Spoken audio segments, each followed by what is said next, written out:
Smarter, Not Harder by Dave Asprey. Become better at normal. Dave Asprey wants to be better than normal. He wants to help you be better than normal too. He wants you to be inspired, become a risk taker, pursues your dreams, and be unpredictable. To achieve all that, you'll require energy and resilience. Paradoxically, you'll also need to be lazy. Yes, that's right. Your laziness will make you stronger. You'll discover exactly how that works. You'll also get a primer on what exactly biohacking is and a few accessible and mid-level hacks to get you started. Feeling lazy? Then let's begin. Slowly. A word of caution. Before you make any drastic changes to your diet, exercise routine, or health regimen, you should always consult with your physician. Biohacking 101. Your body is designed specifically for the perpetuation of the species. To do that, you must survive. So your body's main objective is not to die and to use as little energy as possible to achieve that. Indeed, Asprey says, every cell in your body is programmed to do as little as possible. This is part of what he calls your meat operating system, or MIATOS. Just like the operating system of a computer, this runs in the background, keeping you going on autopilot. It's the code that, among other things, instructs your liver to break down alcohol after a tequila shot, keeps you breathing, and keeps your eyes blinking. It remains invisible unless it's broken. Just as you can hack a computer, you can also hack your MIATOS to get the results you want with less effort. This is at the heart of the smarter, not harder approach. You get to be in charge of your code rather than the other way around. The first thing to do is stop looking for quick fix solutions and play the long game instead. Stop with the 30-day rapid weight loss, diets, and maximum suck gym workouts. Embrace your inner laziness by finding hacks that give you the best results. But before you consider hacking, you need to establish a good diet to optimize your energy supply. First, you need to rid your diet of what Asprey calls anti-nutrients, both natural and man-made chemicals that interfere with the absorption of nutrients and minerals from your food. The number one culprit, he says, is phytic acid.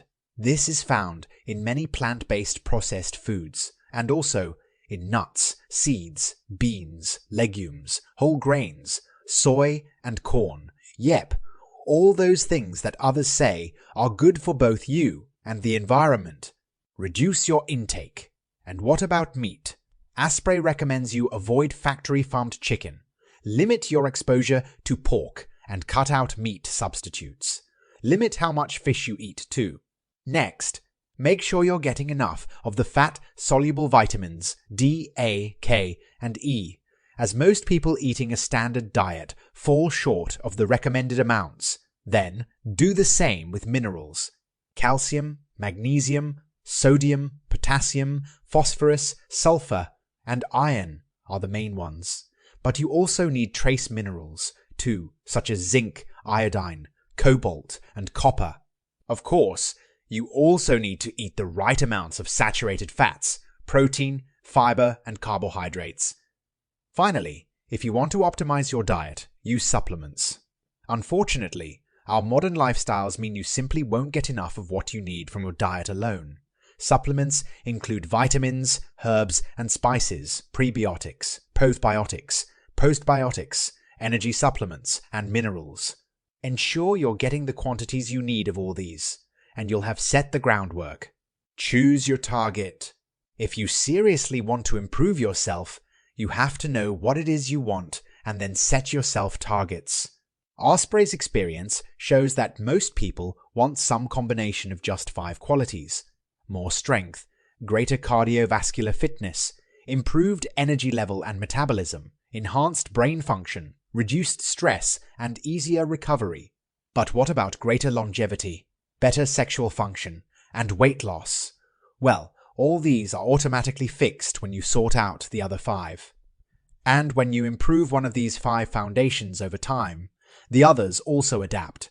A good order for biohacking would be to start with energy, then your brain, followed by strength, stress, and cardio. But your order will depend on what matters most to you right now, so feel free to change the order to suit you.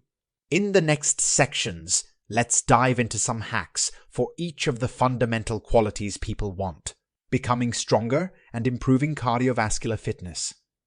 Go to the gym, lift some stuff, run away from some stuff, do more of it, drink protein powder afterwards, and get stronger and faster. It works, right? Well, unfortunately not. Fighting your body's innate laziness isn't the way to go. So what is? Your body has sensors called proprioceptors. These movement, action, and location sensors take care of you. They make sure you're not overexerting yourself. But unfortunately, they also work with your brain to set false limits on your capability. They fool you into thinking you have less strength and energy than you do. So you need to find a way to outsmart those sensors without harming yourself.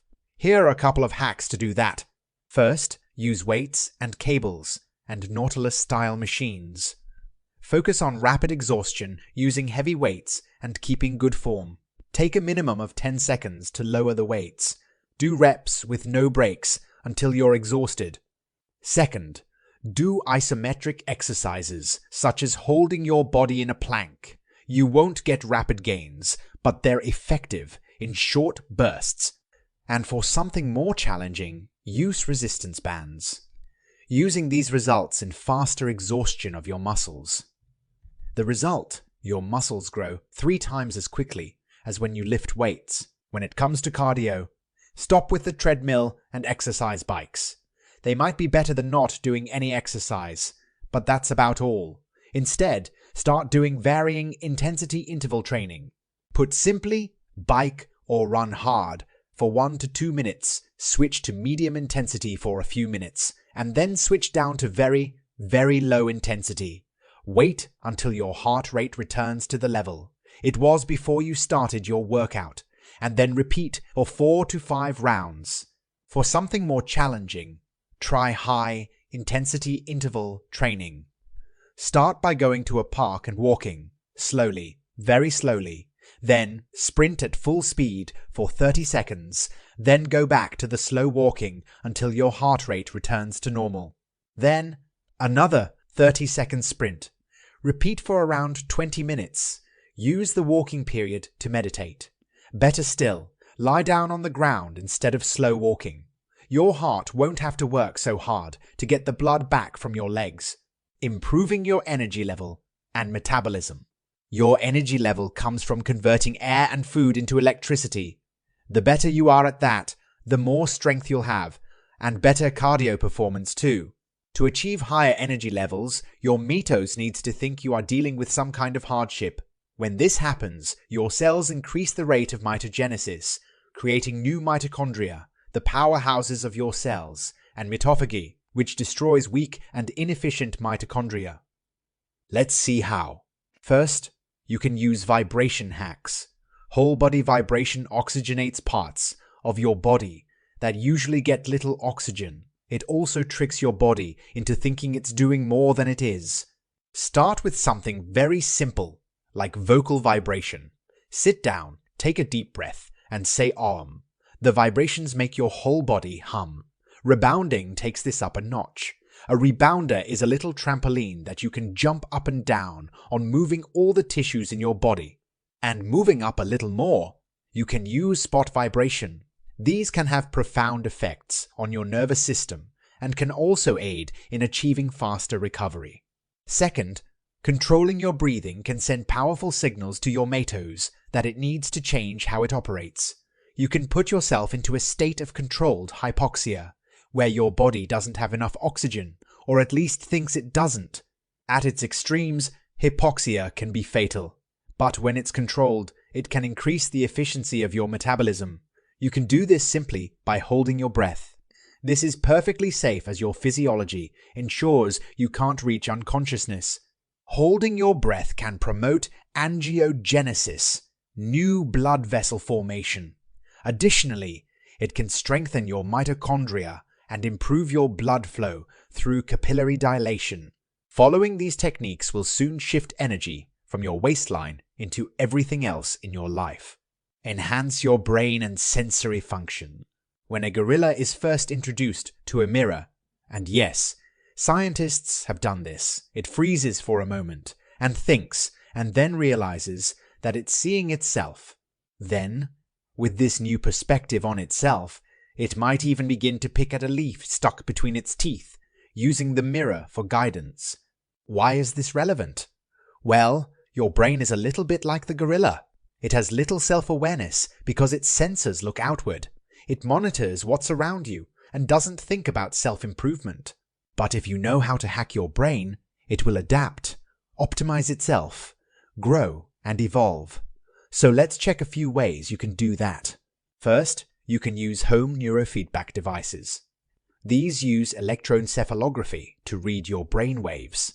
You can use these to help train your brain to shift into different mental states or to remain calm.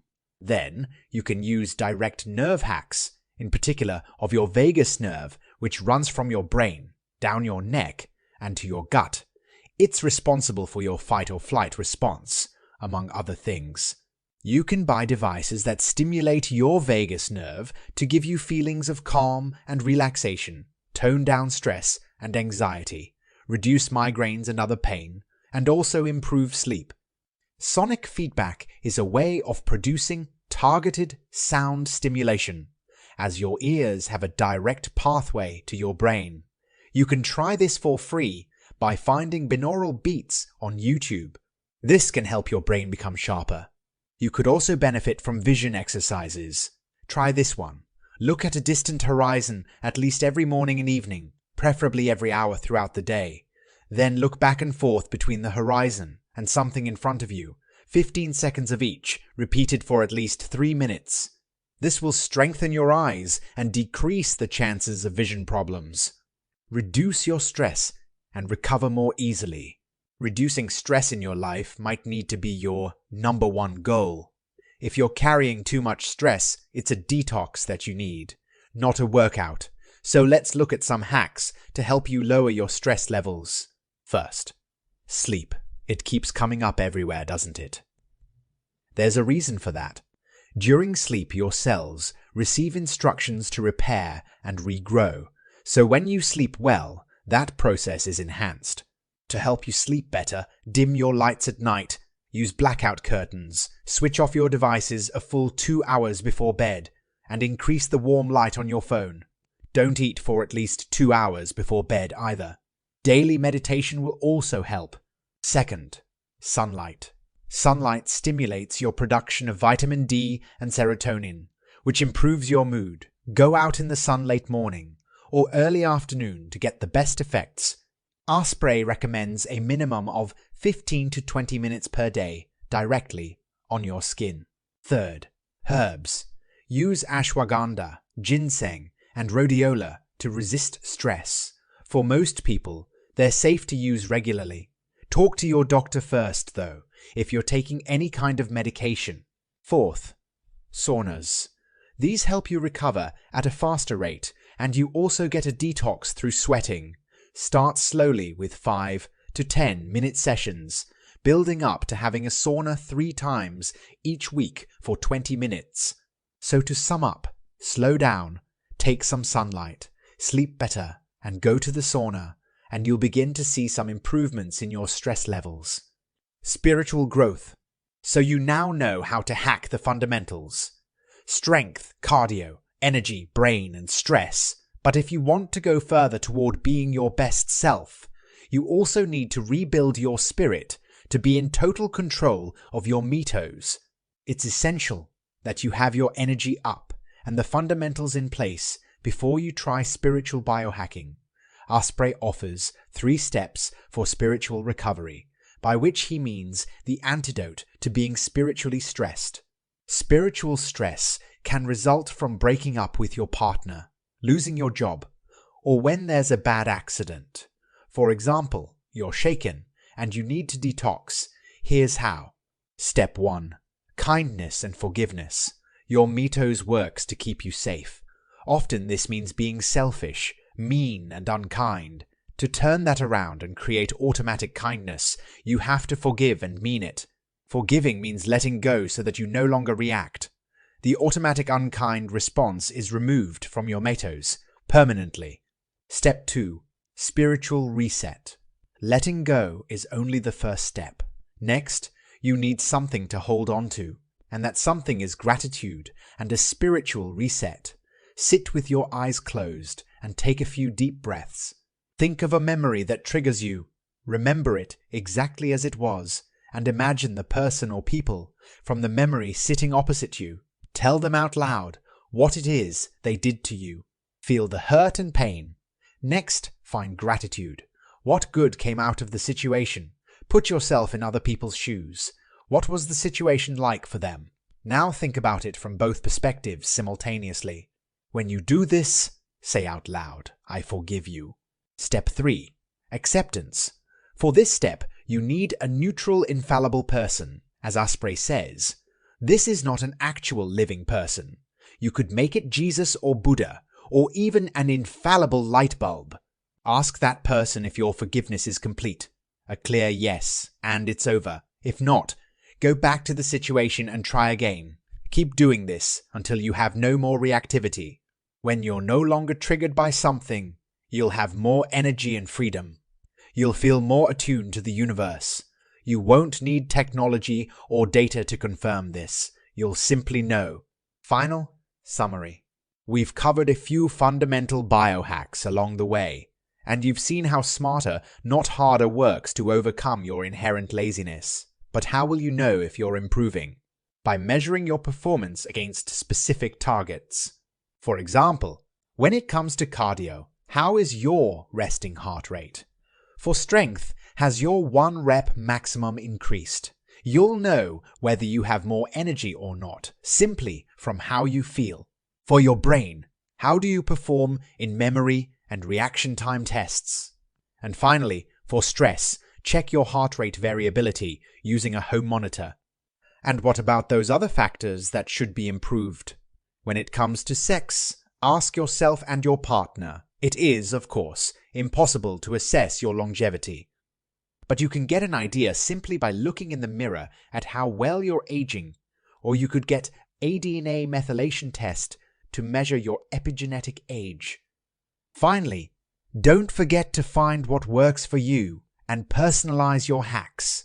Make sure you keep improving continuously. Don't be satisfied with your new baselines. You'll always have room for improvement.